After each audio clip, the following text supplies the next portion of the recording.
Welcome back to Peril Pending, and today we're looking at what some have described as a witch hunt of Nigel Farage.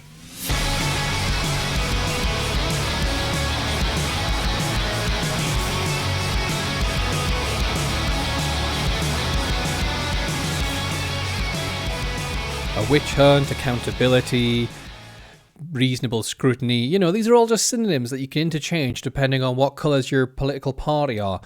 Today, we're going to be looking at a snippet from an interview with The Times about Nigel Farage and the recent development of his 4 million 5-home property portfolio. Apparently, he only declared 2 of them, and it looks like he doesn't necessarily need to have declared all of them, but going off of what previous politicians have done, he should have to avoid situations like this. But before that, I'm going to play a clip from 2024. This is Nigel Farage on the Stephen Crowder podcast. And I just want you to remember his words before we go into the actual video from The Times. When you're in politics, and people laugh at this, but there's no money in politics. There's no money if you're straight. Right. If you're corrupt, there's probably money but in it's politics. finding a straight politician. But there's no money in politics. Remember that. There's no money in politics. Those are the words that just came from Nigel Farage's mouth, Mr. 5 million himself. There's no money in politics unless you're corrupt. And now, let's have a look at what the Times Radio was saying about Nigel Farage from back in 2017 up to now. But remember those words. There's no money in politics unless you're corrupt. Right from the horse's mouth. Now, the Reform UK leader, Nigel Farage, is facing fresh questions now over the transparency of his finances. A Times investigation reports that he now owns 5 mortgage-free homes with his partner. Only 2 were declared to Parliament, and Farage says his declarations comply with parliamentary rules. Fraser Nelson is with me now here in the studio, the Times columnist. Hi to you, Fraser. Hi, Joe. So, what do you think? The news of Nigel Farage's property interests and earnings, they just keep on piling up. What do you think? Do the scale of these revelations and the considerable wealth that they represent, does that amount to a political problem for Farage, aside from questions of registration? Well, this is very interesting. I mean, being stinkingly rich has not really stopped reform so far. I mean, they are easily the kind of richest party that there is. I mean, Zia Youssef is a multi-millionaire. Richard Tice, Robert Jenrick's got almost as many houses as Nigel Farage. Careful there, that's the self-proclaimed party of the working class. Surely they're not all just stinking rich. So this is a party which has never really pretended to be a party of paupers. So just because Nigel Farage is revealed to have 5 homes, there's no necessarily mean he's going to be in political problems. But the question is more where he got his money from. And I'll tell you why that matters. He declared in 2017 that he was skint. That's the word he used. Now, from then, he's gone to being skint to having 5 properties. And that is what I would like to talk about. Nigel Farage himself said, there's no money in politics unless you're corrupt. He sort of, around 2017 was like the Brexity times, and that's when he sort of really shot up. He wasn't just some MEP in the European Parliament. He was this brand name. He was almost like a pseudo-celebrity because of because of what he was saying, because of the, striking opinions he had. And then like he says there, again, from the horse's mouth, Nigel Farage, he said he was skint. Now he has 5 mortgage-free homes, or is it 5 homes and 4 were mortgage-free, totaling a property empire of 4 million. I mean, you put 2 and 2 together. For them bought with cash. Now, how did he manage that? Of course, we know he got £5 million gift, shall we say, from the Thai billionaire Christopher Harborne. But where did the others come from? He hasn't never actually said whether he was offered other gifts. He's never actually said whether there are other similar Thai-style donations, which he hasn't told us about. And I think that is where the questions are going to come. Indeed, that's definitely where the questions are going to come, and they're not going to stop. Again, I don't think it's necessarily required of him to have declared all these homes. I just know that politicians previous have, because it prevents them from looking corrupt. Of course, that's something Farage isn't a fan of, because in his own words, that's where the money is. But that little snippet you saw there, it sort of went around. A few different organisations also reported on it, and then that's what sort of triggered this defensive response from Reform MPs, and I'm going to show you a few tweets from a few of them right now, I guess. First, we've got Danny Kruger. He sort of led the charge here. The hounding of Nigel Farage and his family over their personal finances and living arrangements is a transparent attempt by established power in the government and the media to disable reform because of the threat the party poses to the privileges. All these attacks haven't revealed a single incident of wrongdoing. They're playing the man and not the ball. The British public will see that and see it as unfair, and it won't work. Matt Goodwin, failed MP and man who likes to talk about what women should do with their bodies, said, "What you are seeing with the constant attacks on Nigel Farage is what happened to Donald Trump, Marine Le Pen, and I can't pronounce that name, that Romanian chap. A coordinated attempt by establishment forces to try and shut down the only successful opposition to their agenda. It is that simple." We've got Aaron Banks, of course. Labour and Conservative hate that Nigel can generate his own money rather than steal from the government. And lastly, I picked one from Richard Tice. There were many more, but I feel like these four kind of make the point that I need. Desperate establishment folk, media and institutions deploying ever more desperate measures against Nigel Farage and reform. The Times have deliberately and knowingly put his security at risk in their latest property revelations. More vicious smear tactics will follow. Britain is broken. Only reform can fix it. The establishment don't want it fixed. So as you can see there, from the four of them, a lot of talk about how it's the establishment that are going after reform, that the media are going after reform, Nigel Farage. The government are going after reform and Nigel Farage. Well, Danny Kruger, he went to Eton College, so I feel like that probably puts him as part of the establishment. Aaron Banks is worth 100 million and he appeared in the Sunday Times rich list with an estimated net worth of 250 million. So that also probably puts him into the establishment. And of course, you've got multi-millionaire Richard Tice, you know, the Tice tax scandal fella. He failed to pay almost £100,000 and then also gave a bunch to reform. Matt Goodwin was the only one that didn't show up as being part of the establishment, but he's a wrong 'un for other reasons. But sticking with Tice for a second, isn't his wife a journalist, and doesn't she report for Talk TV? Well, that would mean that she's part of the media, so let's see what she's had to say on Farage's property developments and maybe the property developments of other politicians as well.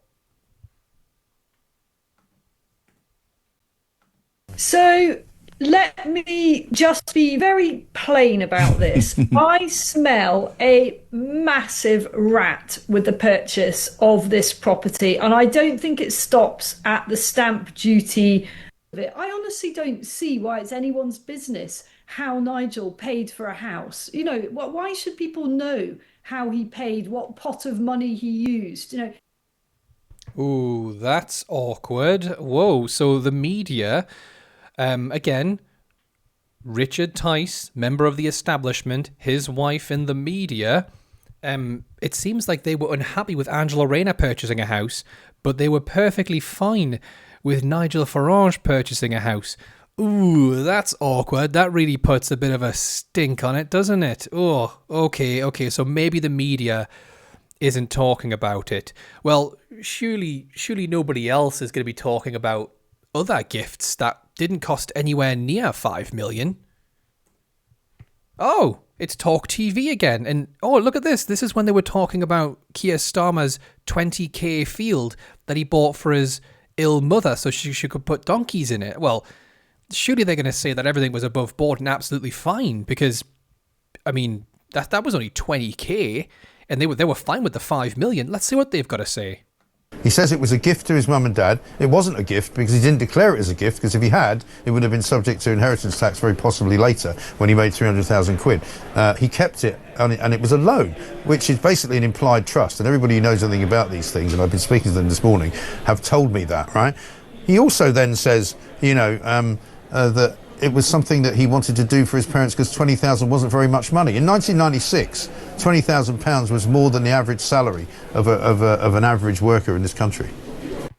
Oh dear, that's awkward again. Because I mean, if you're upset at £20,000, mate, I mean, just wait until you hear about £5 million that got handed to your mate Farage. Okay, so that's twice I've seen the media attack Labour, and I would say rightly so, because I want to see all politicians face scrutiny for the massive purchases they make. I just to make sure they're all above board. Politicians do it under the desk, so let's make sure it's all squeaky clean here. But they seem to be fine with Farage spending all that money on his home, and they didn't seem to care where that money came from.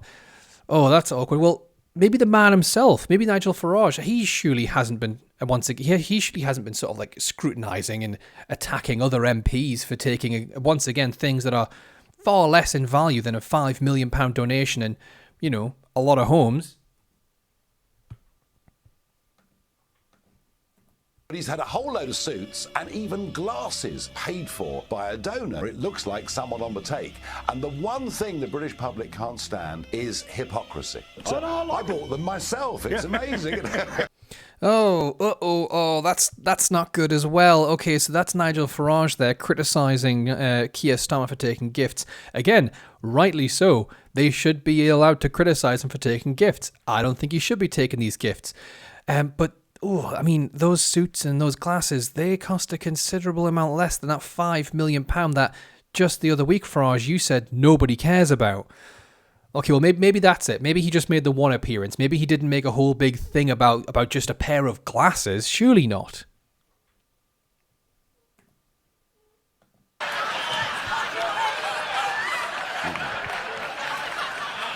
Do you like them?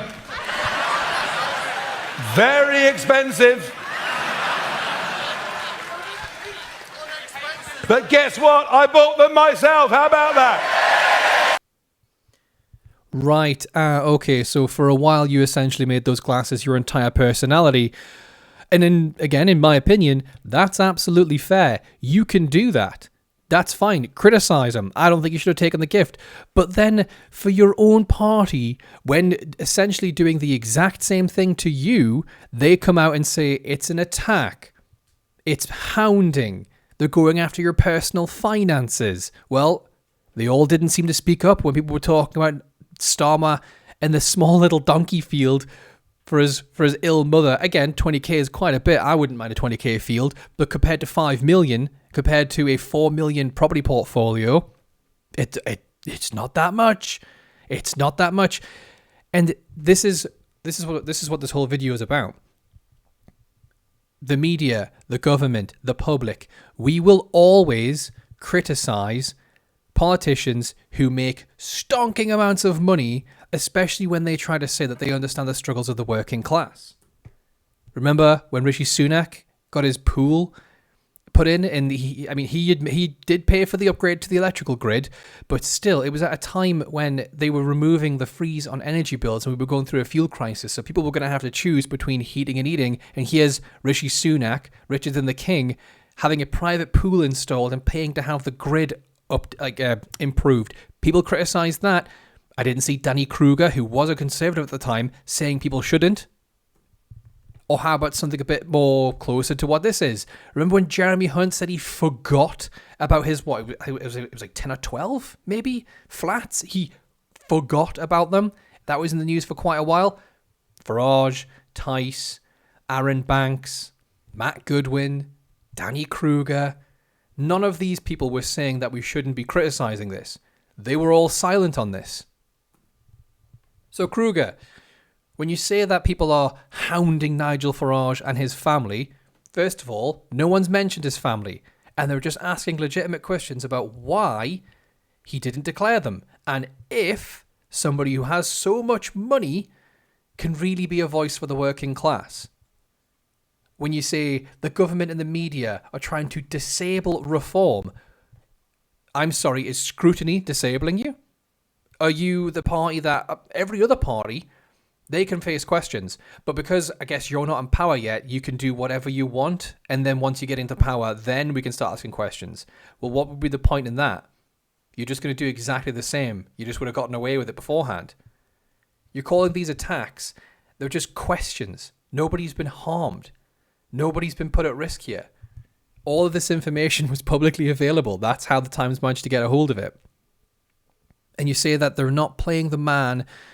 Sorry, you say they're playing the man and not the ball.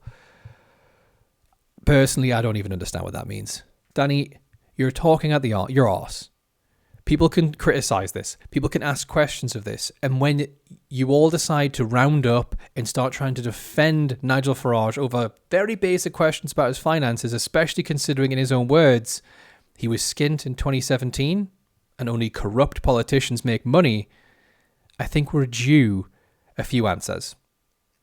But those are just my thoughts. Let me know yours in the comment section down below, and I'll catch you next time while the peril's still pending.